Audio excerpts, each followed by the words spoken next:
Estamos de vuelta con la historia.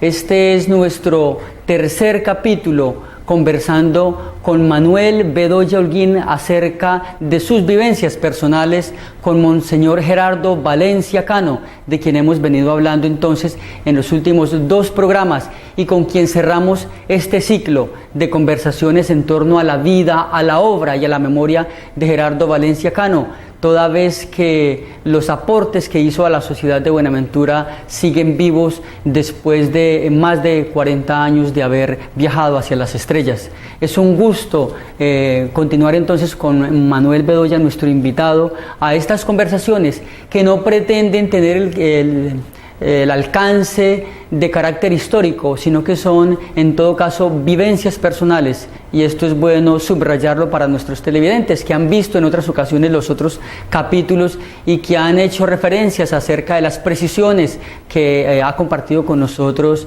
nuestro invitado Manuel Bedoya. Pues bien, estos son vivencias personales que tiene usted y con las cuales no se pretende hacer cátedra de historia. Es un gusto tenerlo, Manuel, de nuevo. Muchas gracias, señor Saín.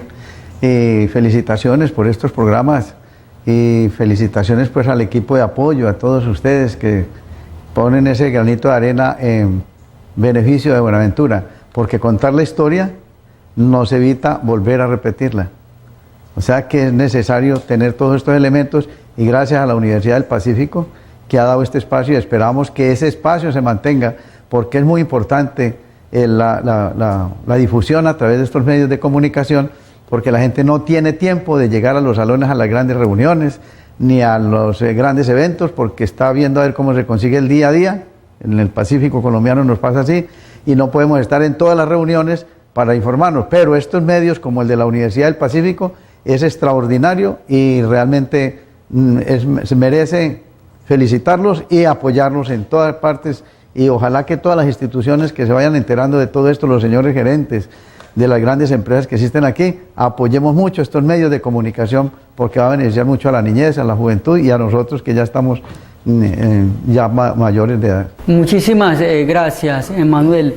Y de manera particular, pues cuando hablamos de la obra de una persona que le ha hecho tantos aportes a Buenaventura y de la cual mencionábamos en otras ocasiones, es probablemente la personalidad de mayor influencia en términos de lo que hizo en su momento por Buenaventura y de la forma como han perdurado sus obras. Sabemos que grandes instituciones que hoy se mantienen completamente vigentes en la ciudad de Buenaventura, como la Normal Juan Ladrilleros, el Instituto Gerardo Valencia Cano, que comenzó como la Casa de Artes, la Escuela de Artes San José, igualmente el Seminario San Buenaventura, el Instituto Matías Mulumba, que fue una de sus últimas obras, sí, que dejó plasmadas, pero que otras personas le dieron como el punto de partida, pero también la institución Jesús Adolescente, que la Casa Hogar Jesús Adolescente, que hoy tiene el nombre de el Colegio Salesiano, sí, y muchos otros esfuerzos humanos realizados por Gerardo Valencia Cano permanecen en el tiempo. Por todas esas razones vale la pena continuar hablando de esa gran personalidad. Sí, señor, y también se agrega las obras de infraestructura tan importantes que hizo para donde se congrega la gente, que son los templos o iglesias que les decimos. Eso también está dentro de toda esta parte física que trae la memoria de Gerardo Valencia Cano. Conversábamos entonces nosotros al final del programa anterior acerca de la importancia de pensarnos lo que ha pasado con la vida y la memoria pues, que nos aporta Monseñor Gerardo Valencia Cano después de 40 años. Y lo digo pensando en ese conjunto de discípulos que le siguieron y que aún permanecen muchos de ellos trabajando en Buenaventura por lograr que las presentes generaciones conozcan las obras de Gerardo Valencia Cano. A ver, nosotros en todo este tiempo que hemos tenido la experiencia de vivir, de haber participado con su trabajo, que en principio no lo reconocíamos mucho, pero que luego que lo vimos la experiencia nos comprometimos con él. Uno ve la cuestión tan importante cuando Gerardo Valencia Cano llega a Buenaventura, encuentra un pueblo muy fuerte dentro de su marco cultural, muy fuerte en su cuestión económica, muy fuerte, pero que ya está como bajando un poquito, porque vienen unas cosas nuevas de afuera, y entre esas cosas nuevas de afuera venía desde hace muchos años, pero que no se había visto, Puertos de Colombia, ¿no? Puertos de Colombia fue un punto de referencia económico para la gente del Pacífico y un punto de referencia macroeconómico para la gente del interior, que pasaba su mercancía por aquí, que miraba el Pacífico, pero que Gerardo Valencia Cano en su tiempo, él se quejaba mucho del abandono en que nos tenían, y todavía nos seguimos quejando de ese abandono en que nos siguen teniendo. Si usted hace una analogía o analiza la situación del año 60 a lo que es ahora, podemos decir que igual, con condiciones muy diferentes, es decir, mucho mejores a aquella época que la nuestra, porque en ese tiempo la gente no aguantaba hambre, la gente vivía, convivía, eran solidarios, había una identidad, había una fraternidad en todos los pueblos del Pacífico. Tanto es que uno mira la parte económica y todo lo que se producía en el Pacífico ya no se produce. Entonces Gerardo Valencia Cano le preocupaba mucho esa situación. Le preocupaba que si la gente no se le daba la oportunidad de educarse, la gente iba a ser desplazada del territorio. Pero una educación, él siempre pidió una educación ajustada a los términos de la cultura de la gente afro del Pacífico y de los indígenas. Entonces, todo esto él lo pronosticó. Se hicieron los esfuerzos por parte de él de llegar a un proyecto de desarrollo autónomo, económico, haciendo valer los recursos que había, tanto humanos como materiales, y estamos hablando de los recursos naturales, que hoy día los tienen realmente casi acabados, como hablamos de la parte pesquera, si hablamos de la minería, cómo acabaron con los ríos, los acabaron, en estos 10 años acabaron con los ríos del Pacífico. Eso le preocupaba mucho a Gerardo Valencia Cano, tanto es que él decía que todo lo que tenemos nosotros sería una herramienta de desarrollo para la gente, pero si no se hacía con la gente, ese desarrollo terminaba acabando con la gente, es decir, acabando con su cultura y acabando con sus principios morales y académicos. Entonces, en este momento, pues hay una preocupación muy fuerte a partir de la Ley 70 de 1993 de Comunidades Negras y de los indígenas de 1991, de que esos mandatos del pueblo, que en otras partes se aplican muy bien, hoy en día no se aplican aquí. Esa era la preocupación de nuestro hermano mayor Gerardo Valencia Cano. Era entonces, en todo el sentido de la palabra, mi estimado Manuel, Monseñor Gerardo Valencia Cano, todo un visionario.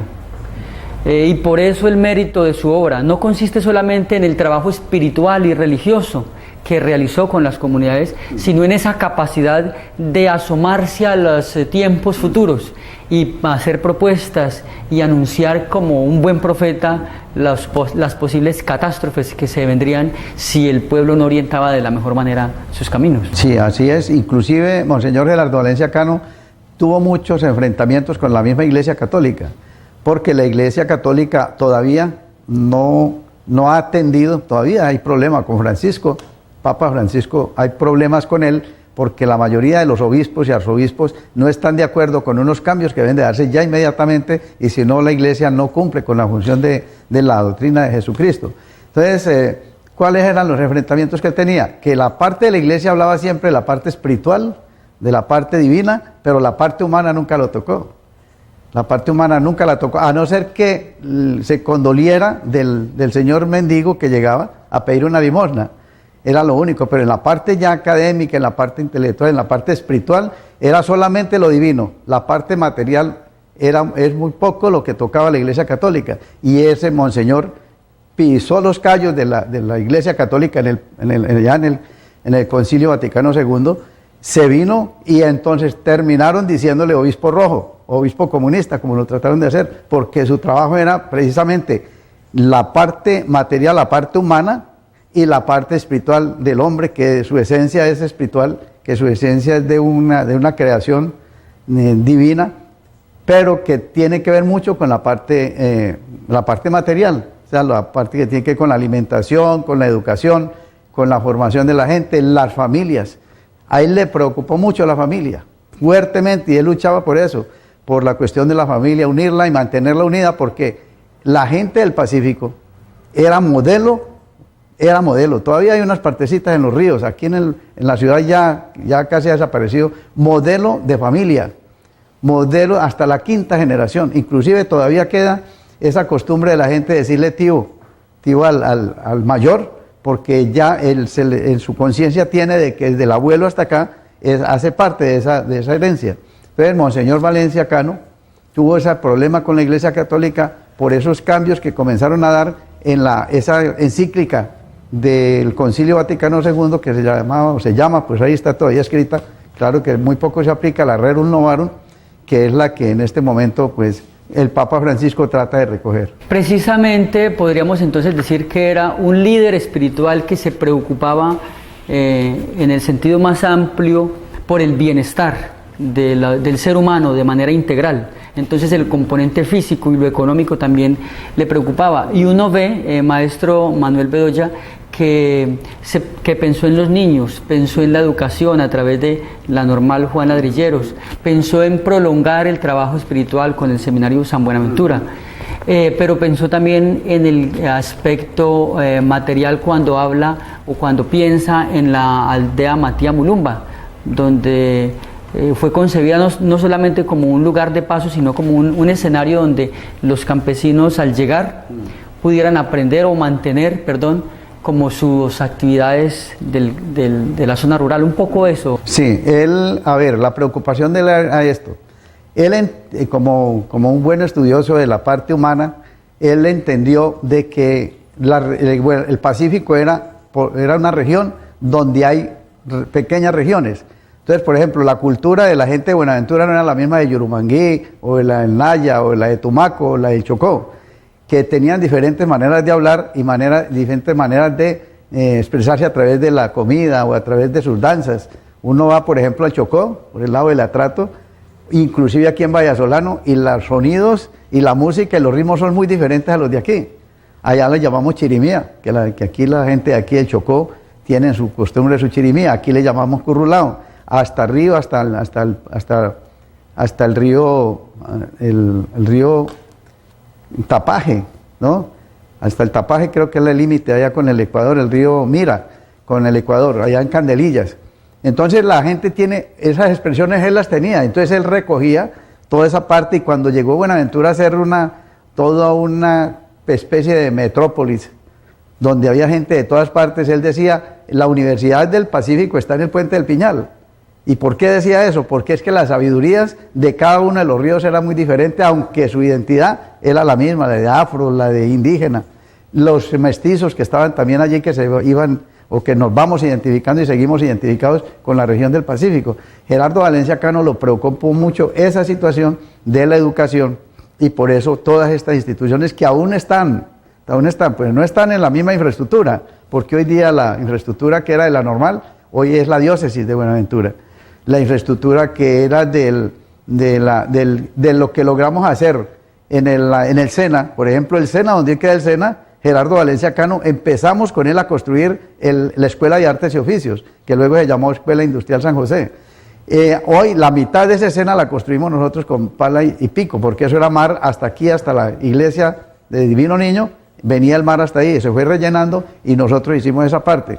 Cuando los politiqueros se comenzaron a entrometerse, a partir del primer Congreso de Desarrollo del Pacífico, a meterse porque lo que había aquí era muy importante para ellos en cuestiones de votos y en cuestiones económicas, entonces ya comenzaron a pedir espacios politiqueramente y no en la parte, dijéramos, legal, en la parte social que el obispo imponía, porque lo imponía, él lo imponía porque era una obligación de él como pastor, imponerle al señor que viene equivocado a mantener unos programas que no se ajustaban a la gente. Y eso se fue imponiendo y hoy en día pues estamos en un gran riesgo de perder la identidad y de perder el territorio. ¿Por qué?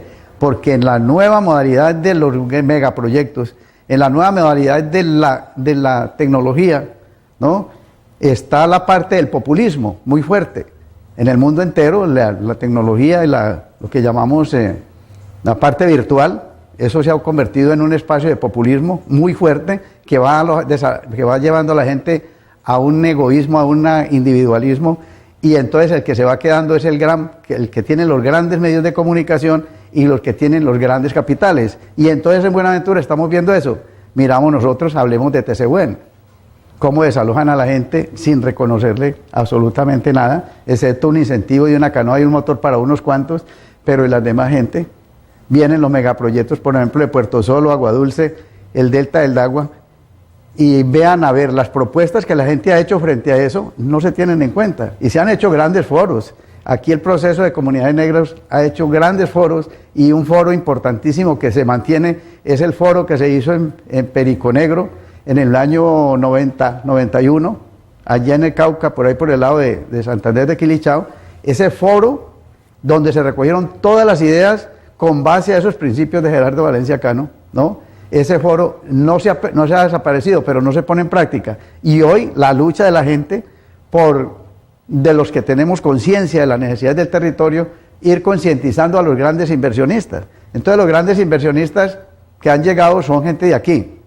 No digo nombres de los grandes inversionistas que hay acá, que en medio de su afán por mantenerse en el poder económico, ellos no importa a quién desalojen o a quién le quiten el pedazo de tierra. Entonces, esa situación era lo que Gerardo Valencia Cano le preocupaba. No vamos a ver que el día de mañana, si no estamos educados, si no estamos capacitados, si no entendemos, si no nos identificamos el uno con el otro, van a sacarnos del territorio. Y eso lo estamos viendo. Ahorita, pues, una herramienta muy fuerte que han utilizado para sacar a la gente del territorio es el paramilitarismo. Hablemos de eso, es una realidad que nadie lo toca, ni nadie. Mire usted, señor periodista, a ver si hablamos de las víctimas del paramilitarismo. Aquí en la cuestión de paz hablamos de la guerrilla, siempre víctimas de la guerrilla, pero el paramilitarismo no aparece tan fuerte.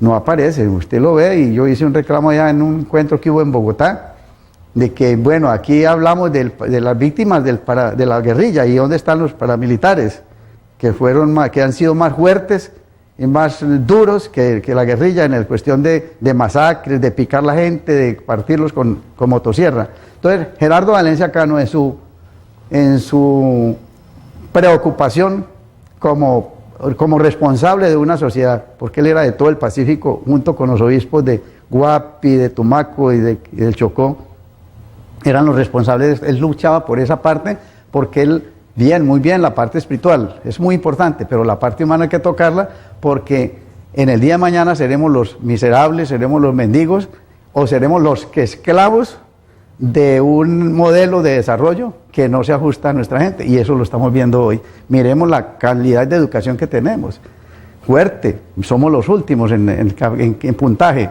Miremos la calidad de educación que se está dando en el Colegio Gerardo Valencia Cano hoy, eso nos lo volvieron académico. Ya vino pues la persona muy importante y se metió el politiquero y etcétera, pero las bases de Gerardo Valencia Cano casi se van perdiendo. Ahí solo queda, en el Colegio Gerardo Valencia Cano, solo queda un cuadro muy importante que está en la cafetería, que lo hizo el padre Gil en septiembre del 71, con unas vacaciones, recuerdo mucho, y Gerardo Valencia Cano vio el cuadro, ¿no? Lo miró, no nos había pagado el padre Gil a nosotros, no nos había pagado, y a él le dieron una plata para cosas del colegio, y él la utilizó para hacer ese cuadro que costó 70.000 pesos en ese tiempo, 70.000, era un platal, mucha plata. Monseñor Valencia Cano lo preocupa eso, dice, muy bonito tu cuadro, para la memoria extraordinario, porque es la historia de nosotros, pero fíjate que la gente no ha comido. ¿Mm? Vos estás utilizando la plata en una cuestión muy importante, pues para la memoria, y los maestros que están sin comida hoy, no les has pagado. Un cristiano preocupado por el alma y por el cuerpo. Y por el cuerpo. Y allí, en ese término de ese cuadro, hablaba del hombre nuevo. El hombre viejo tiene que morirse, decía Monseñor. Ese hombre viejo tiene que morirse, porque es el hombre viejo, ese hombre inocente, ese hombre que no ha tenido una oportunidad de tener un cambio, no ha tenido una conciencia de que tiene que luchar por mejorar sus condiciones de vida. Ese hombre era el que él decía, y ese hombre viejo se moría a través de la educación, se moría a través de un desarrollo autóctono, ¿no? Y venía el hombre nuevo, que era el que pretendía él hacer a través de la educación. Estaba influenciado por la época, maestro. Exacto. Definitivamente. Y al escucharlo a usted se da uno cuenta que hace usted muchas reflexiones, pero en todas ellas vuelve al tema y a ese deseo inusitado en Gerardo Valencia Cano por llegar a la educación y volver la educación un instrumento. Exactamente. Dentro de ello, la Universidad del Pacífico la alcanzó a mencionar y a concebirla como un escenario para pensarse el desarrollo desde adentro. Sí, señor.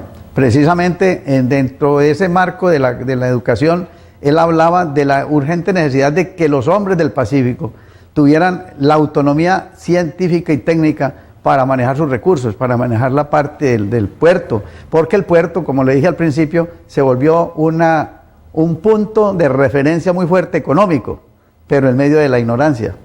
Entonces toda la gente de los ríos se venían para Buenaventura a conseguir trabajo en puertos, porque pagaban muy bien y podía tener 3 o 4 mujeres, ¿entendés?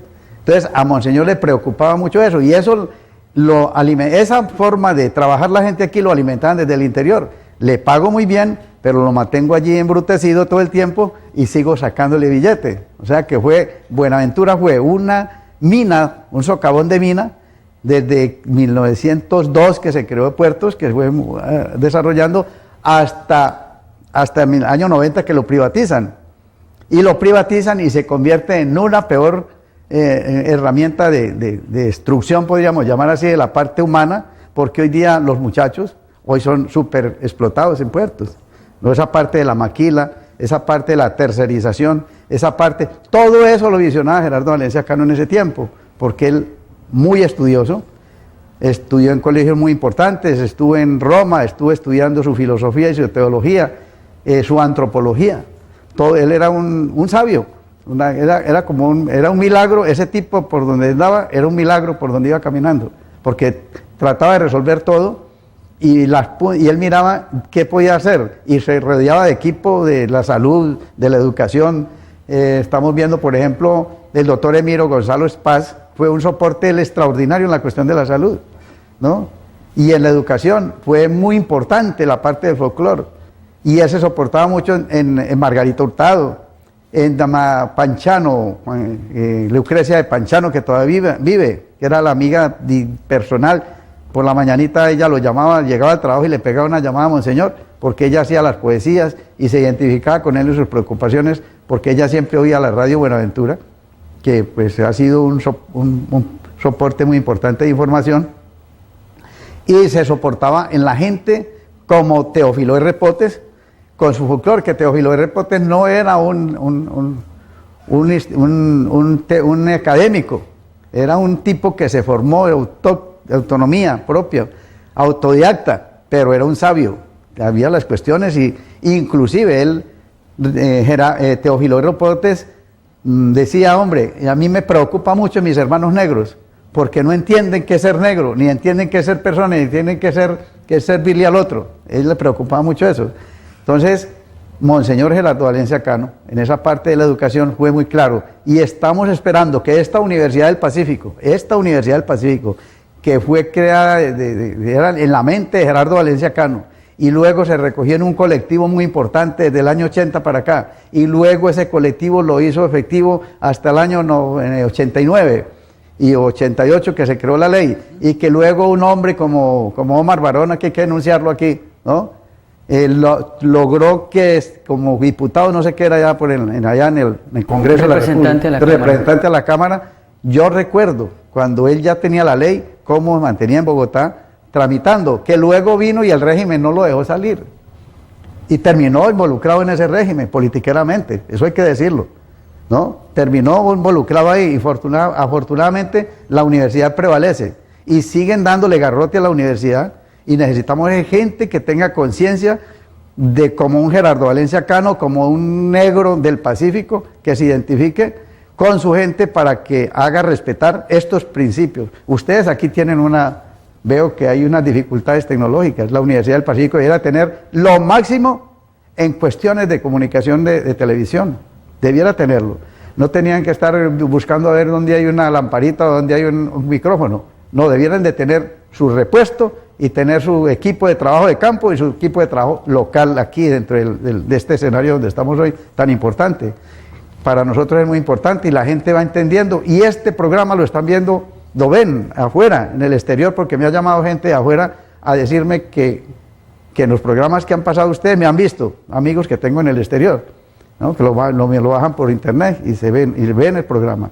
O sea que estamos en este momento, somos la extensión de 1 milímetro, podríamos llamar así, de la idea y de la filosofía y el espíritu de Gerardo Valencia Cano. Y muchas cosas quedan por hacer. Uno de nuestros temas, maestro Manuel, previstos, que los dejamos para esta ocasión, desde nuestro último programa, fue ese conjunto de amigos, de discípulos, de personas que rodearon a Monseñor Gerardo Valencia Cano. Hoy todavía algunos de ustedes se reúnen y realizan algunos esfuerzos para mantener viva esa memoria. Mencionemos algunas de esas personas que todavía desde diferentes escenarios se reúnen, realizan algunas actividades y están pensando en contribuir con los aportes que hizo Gerardo Valencia Cano. A ver, entre esas personas y que últimamente han llegado aquí a la ciudad, como es el obispo Héctor Epalza Quintero, los padres John Reina y otros, y los sacerdotes que siguen, las personas como Roberto Lozano Batalla, estamos hablando de Armando Lave, estamos hablando de un Gersaín aquí presente, que promueve, que ayuda a apoyar, porque si no estuvieran estos medios de comunicación estaríamos perdidos, volveríamos otra vez a la época del tambor, que se sonaba en la montaña, o el humo del indígena, que ya no se ve, ya está confundido con las quemas que hacen en los veranos y que hacen en las cordilleras. Y ahora necesitamos estos espacios muy importantes. Es muy difícil llegar a ellos, porque uno de esa época, a llegar a manejar un aparato de esto, yo por ejemplo, soy un analfabeta en cuestiones de información de la parte virtual. Escasamente entro al correo, lo miro, de ahí para allá no quiero seguir porque me considero como un esclavo del sistema, pero hay necesidad de romper esa barrera y llegar. Entonces, personas como estas que le he enunciado, la misma gente que vivió aquí, hay unos mayores ya de 80 años que conozco yo, que no saben leer y escribir, y cuentan su historia de Gerardo Valencia Cano como si fuera ahora.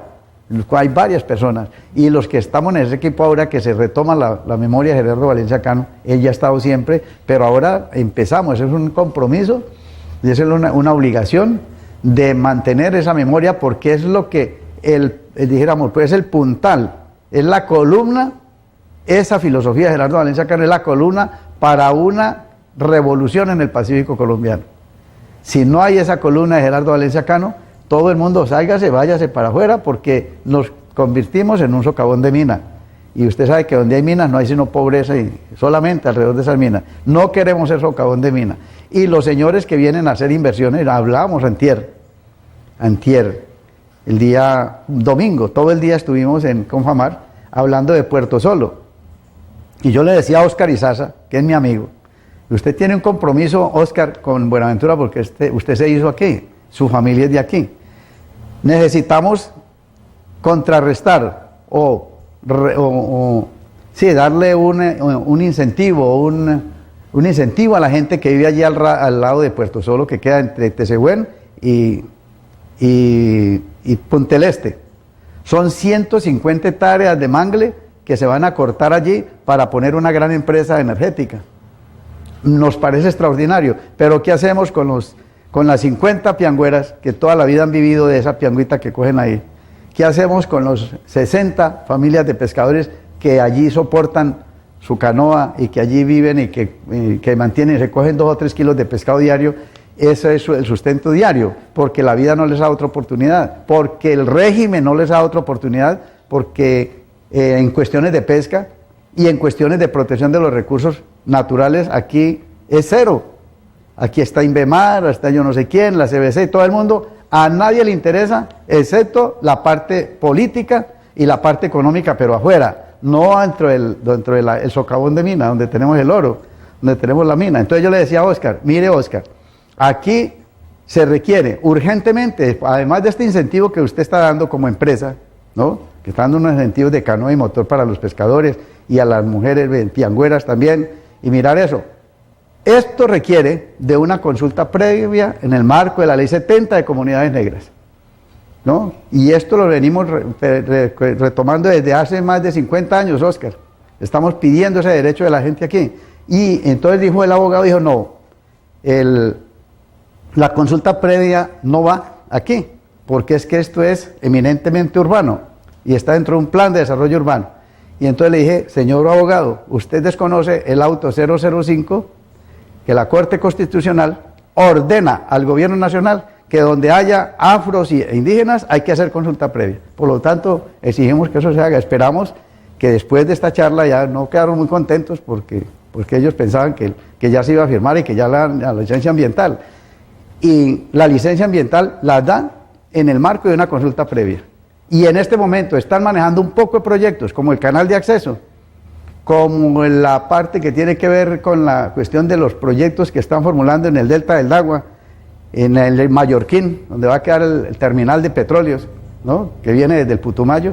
Todo eso lo están manejando por fuera de ese derecho de la gente en el marco de la Ley 70 de Comunidades Negras, que es la consulta previa. Entonces nosotros seguimos insistiendo, así como Monseñor Valencia Cano insistía en una educación que se ajuste a la cultura de la gente, a las necesidades urgentes de capacitarlo para que conozca, porque nuestra gente no reconocía, es decir, como una forma intuitiva, como una cuestión así de que la naturaleza me lleva, es que se cuidó el recurso, y la gente del Pacífico, 400 años cuidando los recursos naturales del Pacífico. Ellos no eran ambientalistas, no eran en el sentido clásico y académico. No, señor, pero lo eran en su tradición, en su genética, cuidadores del recurso, porque yo recuerdo cuando vine aquí, cómo se peleaba aquí en este río Mondomo, que habían unos hermanos mayores allí con sus finquitas, cómo peleaban el espacio de 30 metros de orilla a orilla del río, para que esos árboles no se cortaran.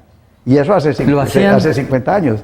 Ahora ya no, ahora todo el mundo tumbó, todo el mundo rompió, ahora están sembrando otras cosas, y es muy difícil pues que esta cuestión nos haya cambiado el chip, como dicen ustedes, en cuestiones de técnicas.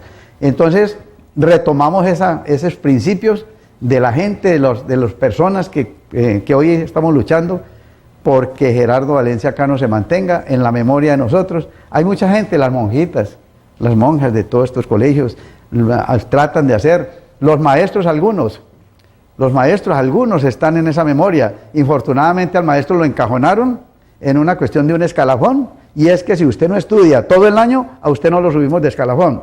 Esa es una manera programática que la hicieron en el año 72 cuando Luis Carlos Galán, que de grata memoria porque nos ayudó mucho al sector pesquero, se hizo y se vino haciendo. Es decir, para romper el sindicalismo de los maestros hubo que ponerlos a estudiar todo el año para que no pueda ir a las reuniones del sindicato. ¿Me entendés? Lo que le pasa a la justicia hoy día. No podemos reformar la justicia porque vale miles de millones de pesos. No, entonces hermano, usted tiene que quedarse ahí, la justicia está coja, porque no hay dinero, porque no hay espacio, porque no hay infraestructura. Entonces, esa Biblia le podemos llamar, esa Biblia que dejó Gerardo Valencia Cano para el Pacífico, la tenemos que recoger todos nosotros, así como lo venimos pronunciando. Y ahora que usted lo dice, recogiendo un poco el sentido, las condiciones históricas, como se concibe la idea, la noción de Biblia, podríamos decir que Biblias hay muchas entonces por ahí rodando capítulos de la Biblia que son esos discípulos de Gerardo Valencia Cano y escritos. Uno de ellos que he querido compartir con nuestros televidentes es la obra de Gerardo Jaramillo González, un tocayo de la época de Gerardo Valencia Cano, directo conocedor de la obra de este sabio de la humanidad y sobre todo este gigante del amor cristiano, como lo dijimos en una ocasión. y del cual se pueden encontrar entonces algunos documentos o ejemplares. En el caso de Buenaventura, en lo que se conoce como ese pequeño punto de partida de la historia de Gerardo Valencia Cano, en la Casa de la Memoria de Gerardo Valencia Cano, que lo tiene aquí la Pastoral Social.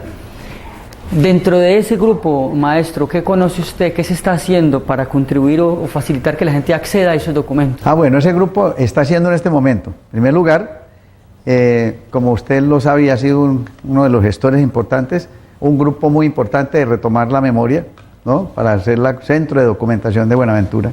Afortunadamente ahora tenemos una herramienta política, que es creo que es la 1448, que nos vamos a soportar ahí para que haya un presupuesto para manejar esa parte de esa cuestión, y vamos a ver con el Ministerio de Cultura y con la ley y con el Ministerio de Justicia, que tiene que ver con la parte de la reparación de las víctimas, porque somos víctimas, es decir, en este momento llevamos más de 20 años como víctimas fuertes de las masacres, de la cultura y de todas unas condiciones de deterioro de nuestras raíces. Entonces, ese grupo importantísimo, donde hay mucha gente, y en este momento creo que va a salir un libro muy importante de un ingeniero Cifuentes, Jaime Cifuentes, un libro que escribe las vivencias que él con Monseñor Gerardo Valencia Cano y lo que él conoció de lo que era Buenaventura en ese tiempo, donde los bancos, había una cantidad de bancos, estaba el Banco Francés, Gerardo Valencia Cano ayudó mucho a organizar las instituciones, las asociaciones, y estamos hablando del sindicato de Sintramadera, que fue la oportunidad que tuvo Cartón de Colombia para saquear toda la madera del Pacífico, y esta zona, desde Bajo Calima hasta el río Anchicayá, hasta parte de Mallorquín, se llevaron la madera, se la llevaron para el interior, y aquí no quedó sino el pantanero. Ahora está medio creciendo, que después de 30 años apenas, usted ve que yendo para Cali, a la izquierda ve esos árboles que están creciendo ahí. Eso fue un desastre todo el tiempo que Cartón de Colombia estuvo aquí. Entonces las instituciones, las organizaciones, entonces toda esta memoria que vamos recogiendo nos sirve como soporte para que esta gente, como el obispo Héctor Epalza Quintero, que está comprometido. Es que Héctor Epalza Quintero se comprometió en Cali, cuando era cura por allá en Cali, con el obispo Gerardo Valencia Cano. Y aquí una persona muy importante que tenemos que llamarla a esto, y se llama Edgardo Caicedo Rivas. Edgardo Caicedo Rivas lo casó el obispo de Torrepalza Quintero en Cali. Y entonces Edgardo Caicedo Rivas le dijo al obispo, a ese cura, le dijo, usted tiene que ser obispo en Buenaventura algún día. A este. Y entonces dijo, sí, yo tengo un compromiso con Gerardo Valencia Cano, y le estamos cogiendo la caña al obispo. Bueno, ahora le digo, maestro, vamos a tomar los últimos minutos del programa para juntar dos momentos claves de la historia. Por un lado, Héctor Epalza Quintero, un hombre valiente del cual he escuchado ya en diferentes escenarios que personas que tuvieron la oportunidad de conocer a Gerardo Valencia Cano encuentran algunos visos, algunas manifestaciones. Les recuerda Héctor Epalza Quintero ese espíritu con su propia particularidad de Gerardo Valencia Cano. Por un lado, ¿qué me puede usted decir? A ver, en primer lugar yo quiero anunciar, antes de hablar de Héctor Epalza Quintero, es que en este momento parece, de pronto, la jerarquía católica, la jerarquía de la iglesia, los que mandan a nivel de arzobispos y el papa y todo eso, deben de estar pensando en cambiarnos el obispo. ¿Oyó? Lo mismo a los curas que están haciendo un trabajo con la gente aquí a nivel de la comunidad, y estamos hablando del padre Ariel, del padre John, de todos estos sacerdotes, como el que nos quitaron hace poquito, el padre Isaac Gómez, ¿no? Y nos lo quitaron por un descuido, porque es aterrador el régimen de salud que hay en este país, que prefieren ganar dinero a salvarle la vida a la gente. A ese cura vamos para una investigación en la Santa Sofía, porque allí lo dejaron morir, al padre Isaac Gómez. ¿Me entendés? Entonces, esa parte debemos tenerla muy en cuenta, porque nosotros no podemos seguir siendo víctimas de un régimen que de discriminación, que siempre nos han tenido toda la vida. Eso lo decimos y eso es verdad. Mire usted cómo ahora con el plantón el 19 de febrero y en la marcha en la marcha del 19 de febrero y el plantón del 12 de marzo, cómo en otras partes resolvieron el problema del cumplirle al pueblo con el agua, con la salud, etcétera. La Guajira pidió 180.000 millones de pesos y a los 3 días los tenían allá. Aquí nosotros no hemos pedido sino que nos resuelvan el problema y es el momento que el gobierno no ha llegado. Y llevamos ya 9 meses esperando y esperando y esperando y vienen con una cantidad de mentiras y viene el ministro de Defensa y viene todo el mundo y solamente hablan de los muertos y solamente hablan de que sí, que mire que ya son menores los muertos, pero la niñez, la juventud, la mujer que era uno de los pilares de Gerardo Valencia Cano en educación, porque él vería que la mujer es el elemento más importante en estas cuestiones. Entonces, Héctor Epalza Quintero, en estos días lo vimos en una intervención muy importante y se identificaba con Gerardo Valencia Cano en su forma de hablar. Parece que hubiera encarnado Gerardo Valencia Cano ahí. Entonces, nosotros la única esperanza, así a nivel respetando lo que están haciendo otras iglesias, ¿no? Es el único iglesia, hablando de iglesias, la única iglesia comprometida con Buenaventura, porque las otras pues hablan de la parte divina, de la parte espiritual y de la familia, pero en la parte social, de lucha con el otro, no se ve ese trabajo. Entonces, Héctor Epalza Quintero es la única esperanza que nosotros tenemos como punta de lanza, ¿no? Como garantía, porque la Iglesia Católica en el mundo pues tiene un poder y ese poder tenemos que hacerlo reflejar a través de Héctor Epalza Quintero y el pueblo de Buenaventura está rodeando al obispo en sus formas de actuar y en la identidad como cristiano. Eso es muy importante. Y la gente, los políticos de aquí, hablemos de alcalde, hablemos de congresistas, de todos, deben de tomar conciencia que la manera como están manejando a Buenaventura o el Pacífico colombiano, eso no es así. Tienen que cambiar de actitud, tienen que ajustarse y dejar esas ambiciones económicas y fortalecer la educación, fortalecer la cultura y ayudar a todos los grupos, como Gerardo Valencia Cano lo hacía, a que haya retomar, una reivindicación y un cambio de actitud en todos para poder que dentro de unos 2 o 3 años, cuando firmen la paz en Cuba, que la necesitamos urgentemente, firman la paz en Cuba y ahí no se acabó la cosa. La lucha sigue muy dura porque el cambio que tiene que haber en este país para romper el egoísmo de los politiqueros y de los magnates y de los dueños del billete es muy difícil, de que tomen conciencia de que hay que compartir, ¿no? A Gerardo Valencia Cano le preocupaba mucho el hombre de la costa, que terminara como casi estamos hoy, podemos decir en un 70% en la miseria, en la pobreza y azotado por la violencia. Eso es una de las cosas que tenemos que tener en cuenta. Y entonces, maestro, y terminamos este programa con una pregunta que pues, nos va a remontar a la época en que se transformó, en que viajó Gerardo Valencia Cano, pero también con eso que pasó y lo que pensaron ustedes cuando ocurre pues, toda esa tragedia y remontarse en la memoria de lo que ocurrió hasta nuestros días. Como ese balance que hace usted acerca de las personas que sobrevivieron al hecho y que ahora están tratando de mantener la memoria. Lo que pasó entonces cuando muere él, ¿cómo encajan ustedes el golpe, esa cosa, esa reacción social en Buenaventura? A ver, puede que la comparación no sea muy acertada, la que voy a hacer. En el monte hay unos animalitos que se llaman zainos, o el tatauro. El tatauro lleva una guía, ¿no? Lleva una guía. Y esa guía es pequeñito, el más pequeñito de todos va adelante y los otros 50 o 100 tatauros van atrás. Cuando usted mata a la guía, se desbarata todo el mundo. Eso nos pasó. De pronto en nosotros no había conciencia. Y matan a Gerardo Valencia Cano, porque esto le va a pasar lo mismo que le pasó a Álvaro Gómez Hurtado. No han encontrado al autor, pero sí está, el autor está ahí, porque es el régimen que lo mató. Aquí a Gerardo Valencia Cano, cuando matan a Gerardo Valencia Cano, todo el mundo se desparpaja. No teníamos mucha fuerza espiritual, ni de proyectos, ni nada, y no Todo el mundo se fue.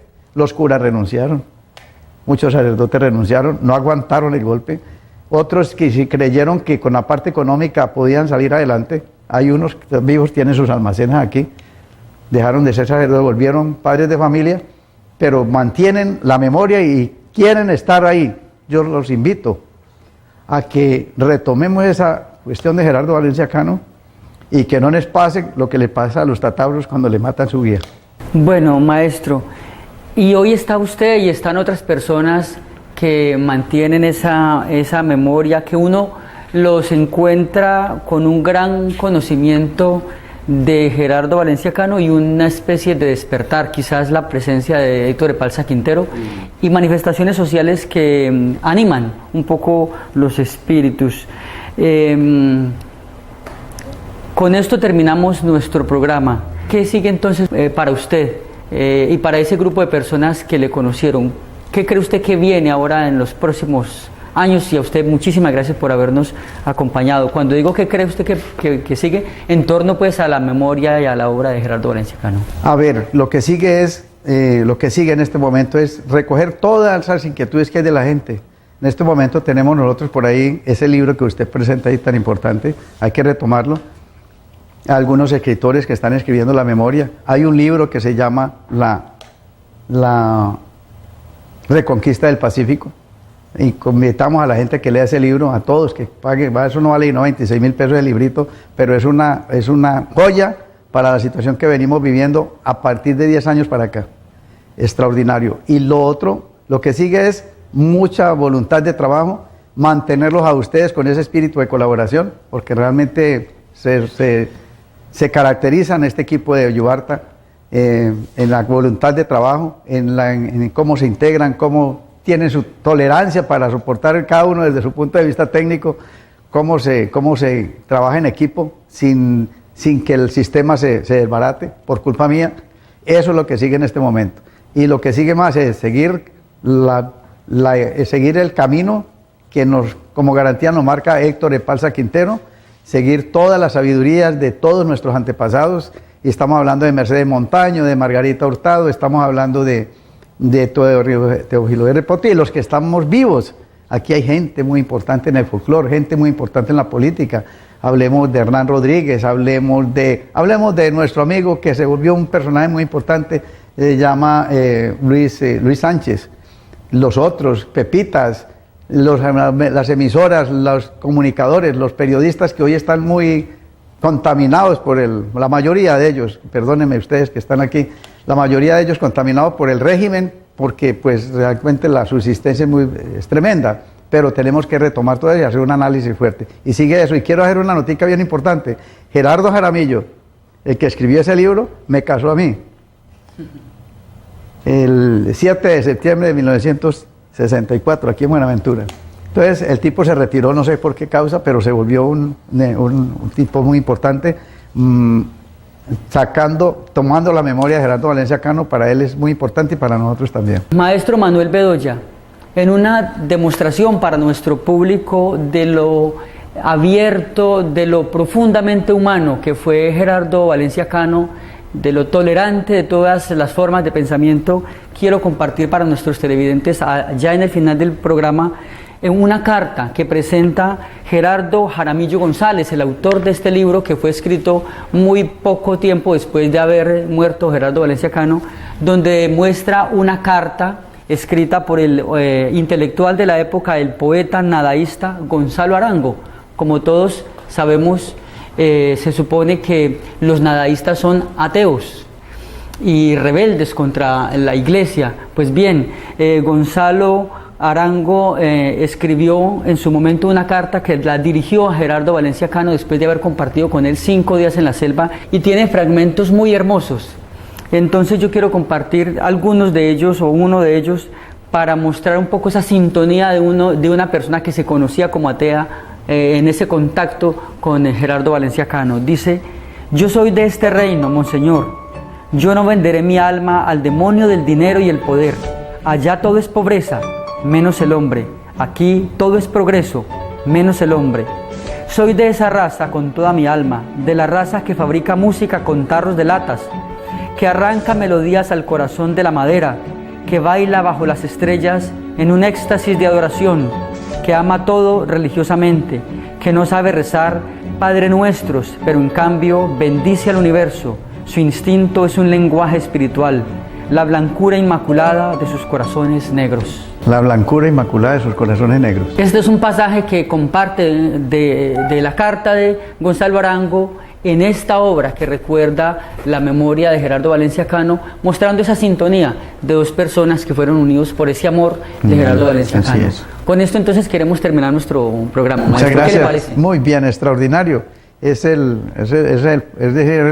punto de oro de este programa. Esa memoria de Gonzalo Arango y ese Gerardo Valencia Cano que todavía vive en nosotros. Bueno, Maestro Manuel Bedoya, con usted entonces hemos terminado este ciclo de 3 programas compartiendo con nuestros televidentes las memorias, los recuerdos y también las reflexiones de nuestro invitado de Manuel Bedoya en torno al trabajo, a la presencia de Gerardo Valencia Cano, que al parecer, pues por lo que vemos, por lo que escuchamos de Manuel Bedoya, está vivo y sigue pues en la presencia y en la mente y en el quehacer de los habitantes de Buenaventura. Sí, a usted mil gracias. Muchísimas gracias a ustedes, y a nivel del exterior, a nivel internacional, hay un poco de gente que está pendiente de todo esto.